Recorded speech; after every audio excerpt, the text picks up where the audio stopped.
At some point we decided to make a big route. These successful studios, I mean, one way you kind of show that success is you make a big version of your game. We took an image of the map and we sent it to a carpet maker in New York. Unfortunately, it got lost in transit before it got here. And we decided on a bunch of cans of spray paint, heavy magic markers, and a couple big pieces of plywood. We're all tired and we were doodling on this board the night before PAX. Some guy came up to us and said, "Oh, it's awesome that you even made the board out of wood." And I said, "Yes, it is."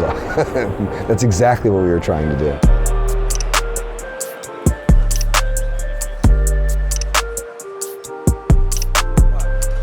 My name is Patrick Leader. I am the owner and creative director of Leader Games, makers of Vast and Root. Hi, I'm Cole Worley. I'm the lead designer of Root. I helped with all the development. I did the graphic design, but not the illustration.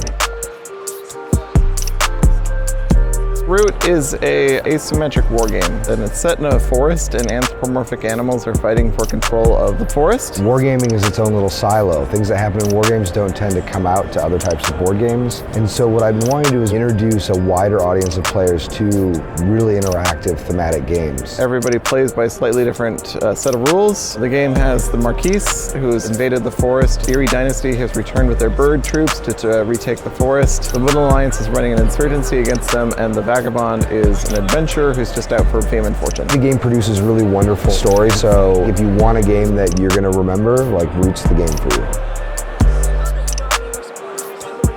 We're going to have it just be a traditional fantasy adventure game, and Kyle, my illustrator, said he was tired of working on traditional fantasy, so we started working on it with anthropomorphic animals. You go through all the normal paces with the game, but there were these like hints that we were onto something where we would have playtesters over. They would sometimes ask to borrow our prototype so they could play it more, and they would just bring it back in a couple days. That had never happened to me on any project I'd ever worked on. From the first Unplugged, people were really gelling with it, really liked it. Cole had been writing a lot of articles about the design of the game. The art had been really resonating well with people, so the campaign had a lot of momentum. We launched the Root Kickstarter, and it was the thing that potentially would save the company, or at least stabilize it. And a real moment happened when we went to PAX Unplugged last year, and our demo tables were completely swamped. And I remember just looking at the Kickstarter totals for the day and seeing that, like, even before the 48-hour alert came out, we were just sort of soaring. That Kickstarter turned things around for us financially. People were coming to the show and buying everything that we had at our booth. They would finish the demo and just and then walk away, and we would be $60 or $80 ahead of where we were when they started. PAX Unplugged had been instrumental in helping us kind of go way beyond our expectations.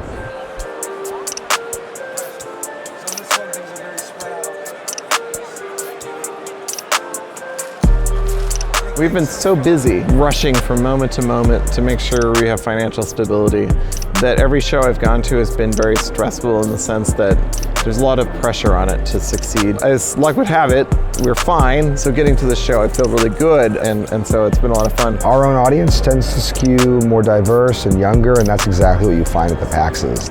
They're just better run shows. Talking to the other industry people, talking to the other insiders while I'm here, that's been a lot of fun.